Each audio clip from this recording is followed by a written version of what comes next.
আর সকাল বিকালে টিফিনের জন্য কোনো চিন্তা করতে হবে না, কোনো রকম মাখামাখি বেলাবেলি ঝামেলা ছাড়াই শুধুমাত্র জলে গুলে তৈরি করে দেখাবো দারুণ মজাদার স্বাদের ডিম পরোটা রেসিপি। হাতে যদি মাত্র 5 থেকে 10 মিনিটের মতো সময় থাকে তাহলেই কিন্তু আপনারা বানিয়ে ফেলতে পারবেন ঝটপট এরকম দুর্দান্ত স্বাদের ডিম পরোটা রেসিপি। নমস্কার বন্ধুরা, অনুভার রান্নাঘরে আরও একটি নতুন রেসিপিতে সবাইকে স্বাগত জানাচ্ছি। আমার আজকের রেসিপি কোনো রকম ঝামেলা ছাড়াই দুর্দান্ত স্বাদের ডিম পরোটা রেসিপি। আর সেই জন্য দেখুন বন্ধুরা, শুরুতেই আমি একটা বড় মিক্সিং বোলের মধ্যে নিয়ে নিয়েছি এরকম একটা বাটি মাপ করে 1 বাটির মতো ময়দা। এখানে আপনারা যতটা বানাতে চাইবেন ঠিক ততটাই নেবেন। তো এখানে আমি মোটামুটি 300 গ্রামের মতো ময়দাটা নিয়েছি। আর আমি আজকে ময়দা দিয়ে করছি, আপনারা চাইলে কিন্তু আটা দিয়েও করতে পারেন। তো এবার শুরুতেই ময়দার মধ্যে দিয়ে দেবো স্বাদ অনুযায়ী লবণ, আর সেই সঙ্গে দিয়ে দেবো 1 টেবিল চামচ চিনি। এতে খুব বেশি একটা মিষ্টি হবে না, তবে পরোটাগুলো খেতে কিন্তু বেশ ভালো লাগবে। এবার আমি এই শুকনো উপকরণগুলো ময়দার সঙ্গে একটু ভালোভাবে মিশিয়ে নেব।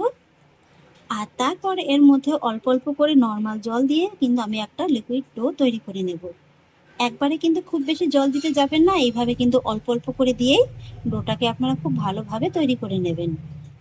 আপনারা যদি একবারে বেশি করে জল দিয়ে এই যে লিকুইডটা তৈরি করতে চান, সেক্ষেত্রে কিন্তু এই লিকুইডের মধ্যে ময়দার একটু ডেলা ডেলা থেকে যেতে পারে। তাই অবশ্যই কিন্তু এইভাবে অল্প অল্প করে জল দিয়ে লিকুইডটাকে তৈরি করে নিতে হবে। এতে করে কি হবে, লিকুইডটা কিন্তু একদম মসৃণ তৈরি হবে। তো দেখুন বন্ধুরা, ময়দার লিকুইডটাকে কিন্তু আমি খুব ভালোভাবে তৈরি করে নিয়েছি। আর এখন দেখুন এটা কতটা শাইনি লাগছে। তো দেখুন বন্ধুরা, এখানে কিন্তু আমি লিকুইডটাকে খুব ভালোভাবে তৈরি করে নিয়েছি।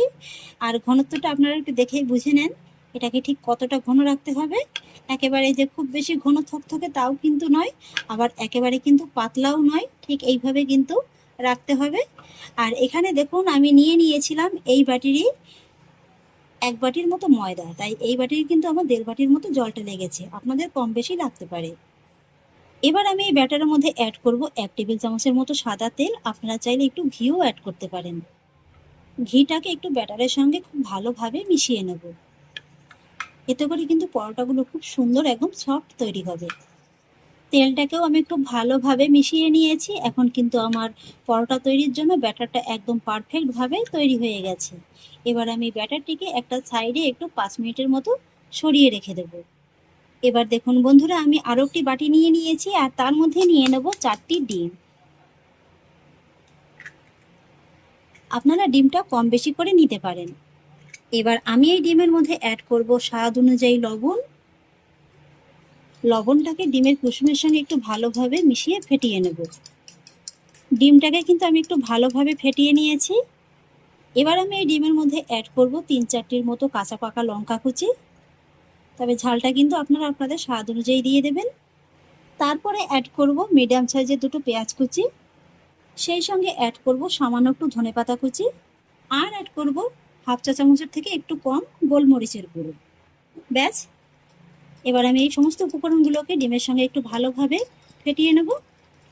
ডিমটাকে খুব ভালোভাবে ফেটিয়ে নিয়েছি, এটাকেও একটা সাইডে রেখে দেব। আর এবার পরোটাগুলো ভাজার জন্য গ্যাস ওভেনে একটি ফ্রাই প্যান বসিয়ে দিয়েছি আর তাতে দিয়ে দিচ্ছি এই ছোট 1/2 চা চামচের মতো সাদা তেল। তেলটাকে একটু ভালোভাবে প্যানের গায়ে ব্রাশ করে নেব। তেলটাকে একটু ভালোভাবে গরম করে নিয়েছি আর এবার আমি 1 হাতার মতো ব্যাটার কিন্তু এই প্যানের মধ্যে দিয়ে দেব। তারপর ব্যাটারটিকে এইভাবে একটু রুটির মতো করে ছড়িয়ে নেব। আর তারপর মিডিয়াম লো ফ্লেমে এইভাবে কয়েক সেকেন্ডের মতো আমি একটু অপেক্ষা করব, যাতে করে রুটিটা নিচের পাশটা একটু ভালোভাবে শুকিয়ে যায়। এই মোটামুটি 30 থেকে 40 সেকেন্ডের মতো একটু অপেক্ষা করলেই কিন্তু হয়ে যাবে। আর এবার কিন্তু এই রুটিটাকে এইভাবে ধরে একটু উল্টে দিতে হবে। আবারও কিন্তু এরকম একই রকমভাবে কয়েক সেকেন্ডের মতো অপেক্ষা করতে হবে।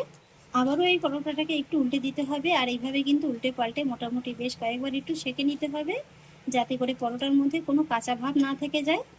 তো বন্ধুরা দেখুন, আমার কিন্তু একটা রুটি ভাজা হয়ে গেছে। এটাকে কিন্তু এবার আমি প্যান থেকে তুলে নেব। আর এবার এই একই প্যানের মধ্যে দিয়ে দেবো আবারও ছোটো 1/2 চা চামচের মতো সাদা তেল।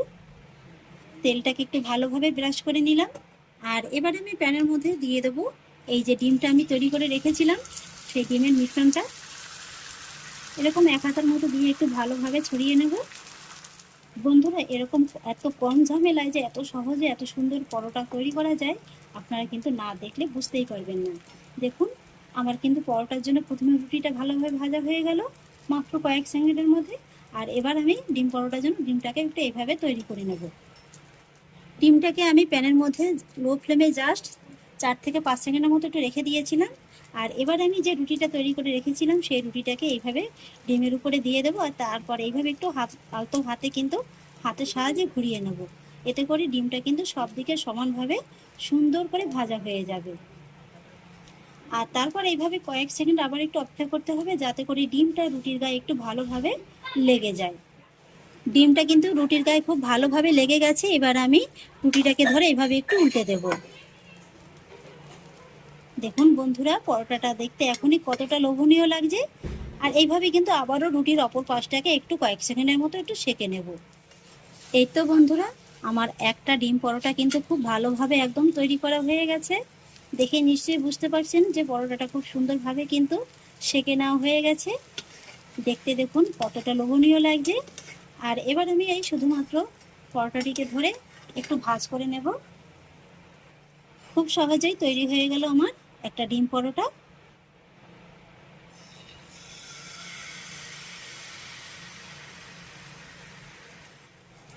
তো দেখুন বন্ধুরা, আমার এই পরোটাটাও কিন্তু খুব সুন্দরভাবে তৈরি করা হয়ে গেছে। এটাকেও কিন্তু আমি তুলে নেব।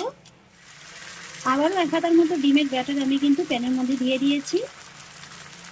আর তারপরে আবারও কয়েক সেকেন্ডের মতো অপেক্ষা করে আমি রুটিটাকে দিয়ে দিলাম। কিন্তু এই রুটিটাকে ধরে এইভাবে একটু উল্টে দিতে হবে।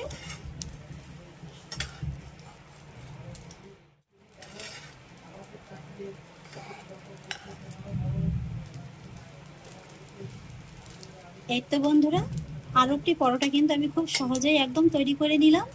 আর এইভাবেই কিন্তু বাকি ডিম পরোটাগুলোকে আমি ভেজে নেব। তাহলে দেখলেন তো বন্ধুরা, ডিম পরোটা বানানো কতটা সহজ। কোনোদিন যদি সকালবেলা ঘুম থেকে উঠতে দেরিও হয়ে যায়, তাহলেও কিন্তু আপনারা ঝটপট বানিয়ে ফেলতে পারবেন এরকম সুস্বাদু একটা রেসিপি, যেটা খেয়ে কিন্তু বাড়ির লোকেরা আপনার শুধু প্রশংসাই করতে থাকবে। দেখতে দেখুন কতটা লোভনীয় লাগছে। আর মাত্র 300 গ্রাম ময়দা দিয়ে কিন্তু আপনারা পুরো পরিবারের জন্য ডিম পরোটা বানিয়ে ফেলতে পারবেন। আর এই পরোটাগুলো জানেন তো, এতটাই নরম তুলতুলে হয় যে মুখে দেওয়া মাত্রই জাস্ট একেবারে মিলিয়ে যাবে। এই যে দেখুন, আমি কত সহজে একদম ভাঁজটা করে নিলাম।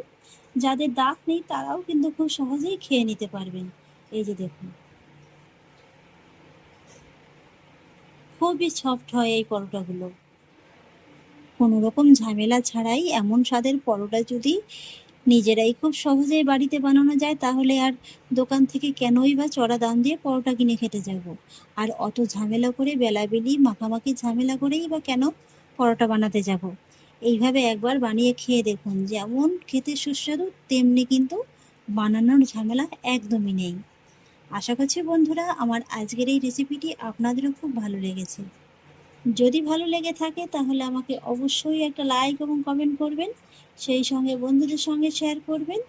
আর প্লিজ বন্ধুরা, যদি আমার পরিবারের নতুন সদস্য হয়ে থাকেন তাহলে একটা সাবস্ক্রাইব করে পাশে থাকা বেল আইকনটি প্রেস করে দেবেন।